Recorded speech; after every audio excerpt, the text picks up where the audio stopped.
Hello students! Today's live lesson will cover selected important topics from Lesson 1. I think this video is of particular importance as the content should help you complete Assignment 4. The learning objectives of each lesson are a useful tool to ensure comprehension of key concepts. First, let's briefly review the learning objectives of Lesson 1. After completing this lesson, you should be able to define the goals and functions of business, explain each of the major types of economic systems, explain the concept of supply and demand, differentiate social responsibility from ethics, and explain the approaches to ethics and social responsibility. In this live lesson, I will discuss differentiating social responsibility and ethics, as well as explain the approaches to ethics and social responsibility. Let's begin by differentiating social responsibility and ethics. Ethics are beliefs about what's right and wrong, or good and bad. Ethics are determined by an individual's values and morals, as well as the social context in which his or her behavior occurs. Social responsibility refers to the overall way in which a business attempts to balance commitments to relevant groups and individuals in a social environment.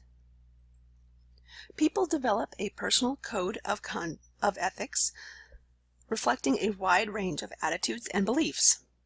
We try to make unambiguous laws, but interpreting and applying them can still lead to ethical ambiguities. Each person's personal code of ethics is determined by a combination of factors. Forming ethical standards begins at childhood. We also develop values and morals that contribute to ethical standards. Managerial ethics are the standards of behavior that guide individual managers in their work. There are three broad categories: behavior towards employees, behavior towards the organization, and behavior towards other economic agents. Behavior towards employees includes hiring, firing, wages, working conditions, privacy, and respect.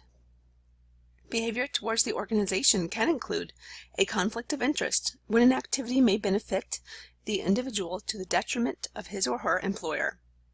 In regards to behavior towards the other economic agents, this may include customers, competition, stockholders, suppliers, dealers, and unions. This textbook outlines 3 steps for applying ethical judgment to situations that may arise during the course of business activities. 1. Gathering the relevant factual information.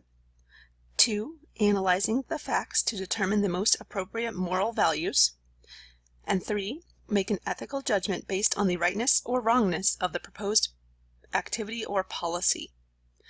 Additionally, when analyzing an ethical decision, 4 ethical norms may come into play. These are utility, rights, justice, and caring.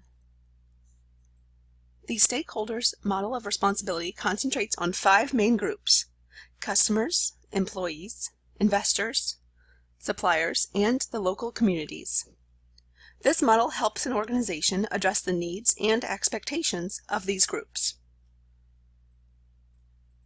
Similarly, there are 4 areas that a firm must confront when defining its sense of social responsibility. These 4 areas are the environment, customers, employees, and investors. Responsibilities towards the environment include air pollution, water pollution, and land pollution.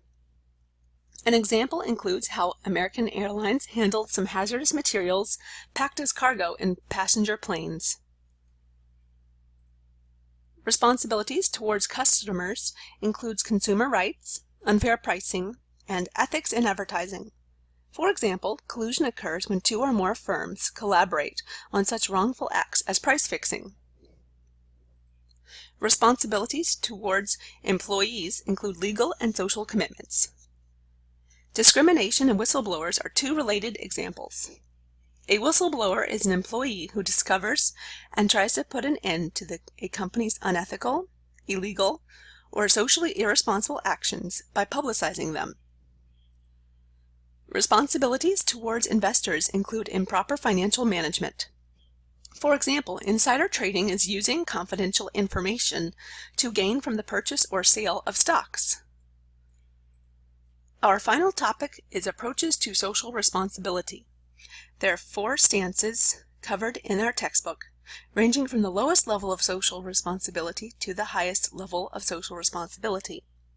An obstructionist stance is doing as little as possible to solve ethical or environmental problems. A defensive stance is doing all that is legally required.